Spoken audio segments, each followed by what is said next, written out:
Halo teman-teman semua, pada kesempatan kali ini Kalian Channel akan membahas profil Komjen Polisi Listo Sigit Prabowo yang dijadikan calon tunggal oleh Presiden Joko Widodo sebagai Kapolri.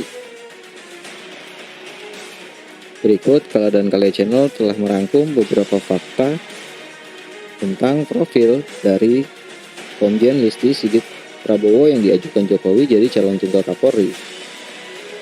Jakarta. Presiden Jokowi telah resmi mengajukan nama Komjen Listo Sigit Prabowo sebagai calon Kapolri di DPR. Komjen Listo Sigit Prabowo setelahnya akan diuji kepatuhan dan kelayakan di DPR. Menurut Ketua DPR Puan Maharani, surat Presiden telah kami terima dari Bapak Presiden yang mana Bapak Presiden menyampaikan usulan pejabat Kapolri yang akan datang dengan nama tunggal yaitu Bapak Dr. Andes Listo Sigit Prabowo MSI yang saat ini menjabat sebagai Kabareskrim di Polri. Rabu, 13 Januari 2021. Komjen Listi Sigit Prabowo saat ini menjabat sebagai Kabareskrim Polri. Seperti apa profil dan sepak terjang Komjen Listi Sigit Prabowo ini?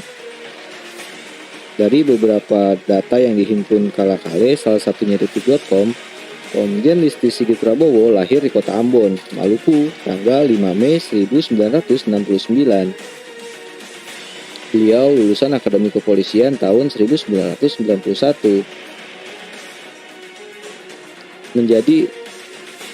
Beliau pernah menjadi Kapolresta Solo pada tahun 2011. Dalam masa kepemimpinannya, Sigit pernah menangani kasus bom diri di gereja Bethel Injil Sepenuh atau yang biasa disingkat GBIS di daerah Keputon, Solo, Jawa Tengah.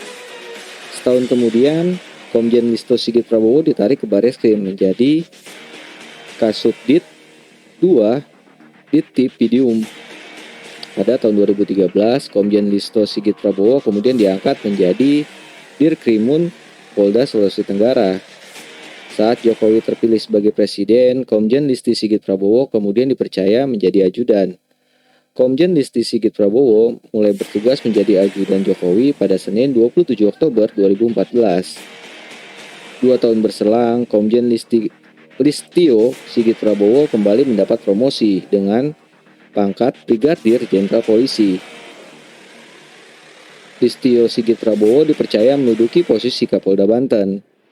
Sebagai Kapolda Banten, Listio Sigit Prabowo sempat mengamankan pemilihan Gubernur Banten 2017 dan Pilkada serentak 2018. Listio Sigit Prabowo bertugas sekitar 2 tahun sebagai Kapolda Banten. Pada tahun 2018, Listio Sigit Prabowo diangkat menjadi Kadif Propam Polri.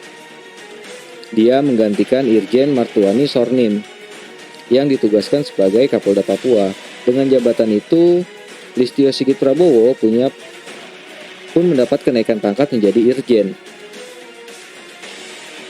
Selanjutnya, Listio Sigit Prabowo dipromosikan menjadi Kabareskrim. Polisi Kabareskrim sebelumnya yang dijabat Ilham Hajis yang diangkat Bapak Jokowi sebagai Kapolri. Lalu, apakah teman-teman tahu kasus besar apa saja yang pernah ditangani oleh beliau yang satu ini?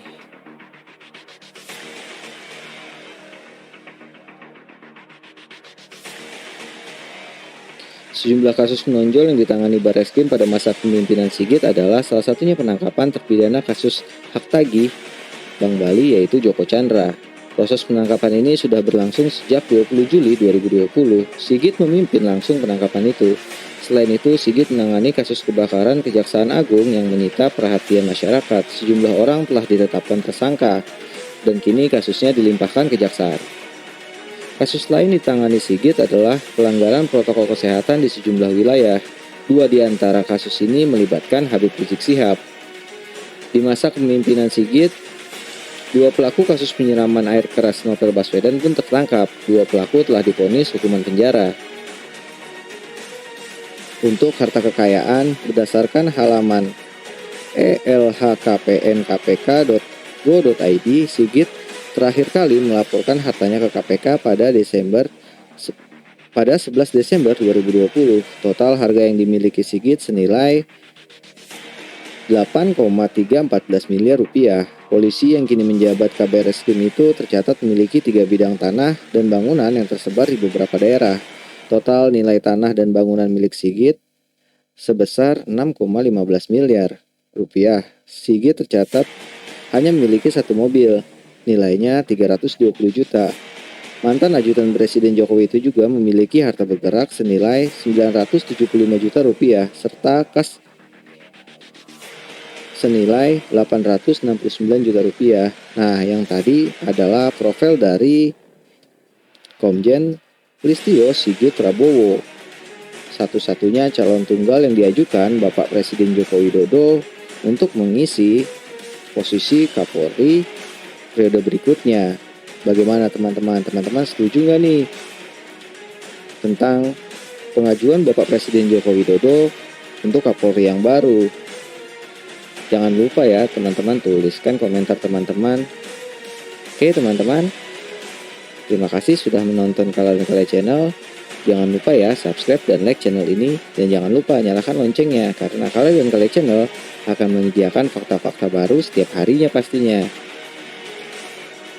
Oke kawan, sampai ketemu lagi di video selanjutnya. See you!